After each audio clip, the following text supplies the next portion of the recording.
Air Max 97 Particle Rose Pink. I believe that's the exact name of this shoe. However, I was not able to corroborate it because it did not come with the box, and this was bought on eBay, so people can just list whatever they want in terms of color codes and colorways and yada, yada, yada. Right off the bat, you notice it's got a see-through mesh upper. Hopefully we'll be zooming in on the B-roll there. See-through mesh upper where you can see someone's sock when they're wearing it. This particle rose pink, I believe they call it, on the upper.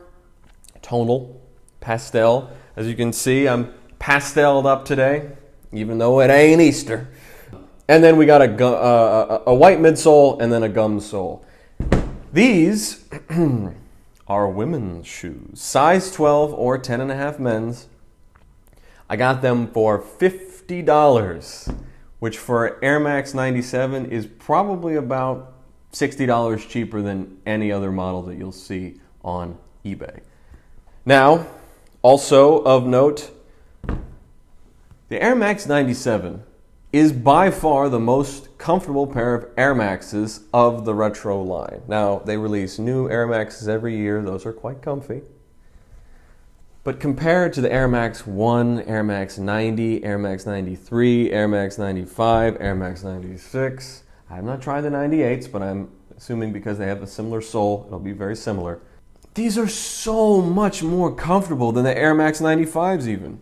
Air Max 95 air sole is just hard and plasticky, but I'm actually looking forward to going on a couple walks in these. One, I'll look fantastic, but two, they're quite comfortable.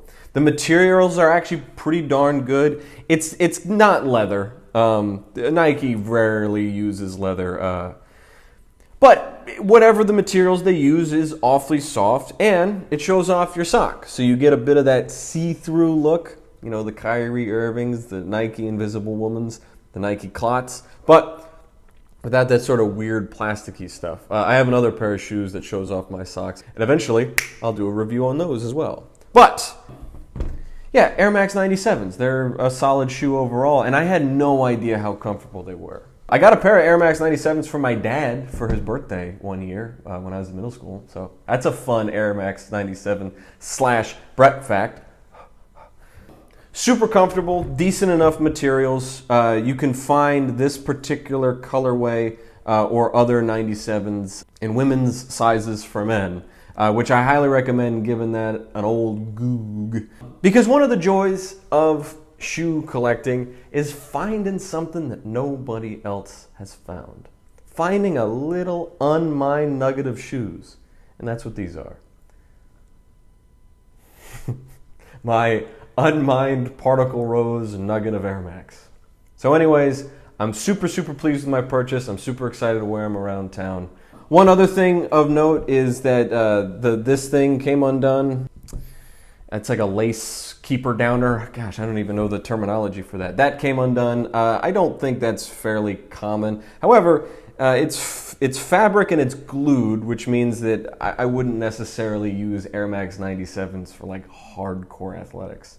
Not that anybody would ever purchase these for that. But that being said, yeah, materials are great. Colorway is perfectly tonal, perfectly simple. I'm wearing all black and all pastels all winter long, and this is part of that. And they were $50. They're $50. A wearable pair of Air Maxes for $50. And like the good kind, not the sneakerhead tip. If you don't know, and if you're watching my videos, I'm assuming you do. Air Max 1, Air Max 90, 95, 97. Those are the only ones we seem to acknowledge. Yes, there's 98s, yes, there's 93s, yes, there's 96s, but we don't like to talk about those. There's even the Air Max 180, but again, those are the absolute staples. Even though I got love for all Air Maxes, this is one of the core 4, and I highly recommend them. Especially if you can get them for as cheap as I did. That's all I got for the second review of the year. But thank you all for watching. As always, I appreciate you, and I will never beg to like, comment, and subscribe.